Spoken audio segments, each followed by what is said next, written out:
RCB பஞ்சாபை தொடர்ந்து Mumbai இந்தியன்ஸும் play off வாய்ப்பை தவற விடுகிறதா அப்படிங்கிறத நம்ம இன்னைக்கு பார்க்கணும். முக்கியமான ஒரு பரபரப்பான மேட்ச்ல ஆர்ஆர் கிட்ட மீண்டும் ஒரு முறை தோல்வியை தழுவி இருக்கிறாங்க மும்பை இந்தியன்ஸ். இனி வர இருக்கிற 6 மேட்ச்லேயே 6 மேட்சையும் வெற்றி பெற்றால் மட்டுமே அவங்களுக்கு வாய்ப்பு இருக்கு அப்படின்னு சொல்ல முடியுது. இது நீங்க பாத்தீங்கன்னா லாஸ்ட் இயர் மும்பை இந்தியன்ஸினுடைய பவுலிங் லைனப் வந்து ரொம்ப படுமோசமா இருக்கும். இப்போ ஆர்சிபி இருக்குல்ல அந்த மாதிரி தான் இருக்கும். ஆனா அந்த டீமை வச்சுக்கிட்டு ரோஹித் சர்மா வந்து குவாலிஃபை 2 வரையும் வந்தாங்க. அதுக்கு என்ன காரணம்னு பார்த்தீங்கன்னா அந்த நேரத்திலையும் அவங்களுக்குள்ள ஒரு யூனிட்டி இருந்தது. ஆனால் போன வருஷத்தோட கம்பேர் பண்ணும்பொழுது இந்த வருஷம் மும்பை இந்தியன்ஸ் டீம் கொஞ்சம் ஸ்ட்ராங்காகவே தான் தென்பட்டுச்சு. ஆனால் அவங்களால நிறைய தோல்விகளை சந்திச்சிருக்கிறதுக்கு காரணம் என்னன்னா யூனிட்டி இல்லைங்க.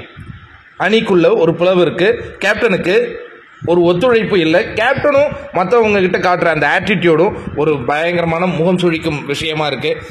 ஹார்திக் பாண்டியாவுக்கு ஓவர் ரொட்டேட் பண்ண தெரியல, அவருடைய கேப்டன்சியினுடைய பல ப்ராப்ளங்களும் நம்ம தெரிய வரும். இதெல்லாம் அவர் கரெக்ட் பண்ணிட்டாருன்னா நல்லது தான். கரெக்ட் பண்ணுவாராங்கிறத பொறுத்து இருந்து பார்க்கணும். இது ஒரு புறம் இருக்குங்க. இன்னொரு புறம் பெரிய அளவில் எதிர்பார்க்கப்பட்ட ஆர்சிபி திட்ட டோர்னமெண்ட்டை விட்டு வெளியில் ஏறிட்டாங்க அப்படிங்கிற மாதிரி தகவல் வருது. மும்பை இந்தியன்ஸை பொறுத்த வரைக்கும் முதல்ல பேட் செய்து 179 ரன்னு, நல்ல ரன்னு தான். இதில் ஆரம்பத்தில் 3 முக்கியமான விக்கெட்டுகள் போகுது. ரோஹித் சர்மா, இஷான் கிஷன், சூரியகுமார் யாதவ். அதற்கு பிறகு நபி கொஞ்சம் வந்து விளையாடுறாரு, ஒரு 50 ரன்கள் தேடுறதுக்குள்ள அவரும் ஆட்டம் இழக்கிறார். அதற்கு பிறகு பார்த்தீங்கன்னா திலக் வர்மாவும்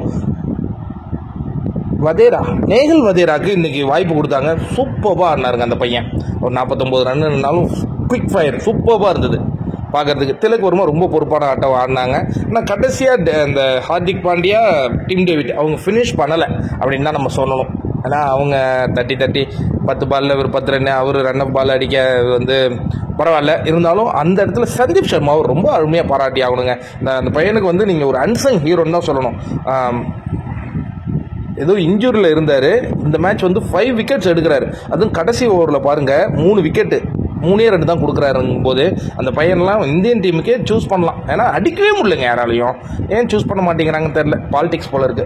ஓகே, இங்கே பார்த்தீங்கன்னா அதை ரிப்ளை பண்ண எஸ்எஸ்வி ஜெய்ஸ்வால், இதுவரையும் சோபிக்காத எஸ்எஸ்வி இன்னைக்கு செஞ்சுரி அடித்து அவர் தனது ஃபார்மை வந்து நிரூபித்தார். நல்லா இருந்தது பார்க்கறதுக்கே. எனவே மும்பை குவாலிஃபை ஆகுமா இல்லை வெளியேறுமா பொறுத்திருந்து பார்ப்போம்.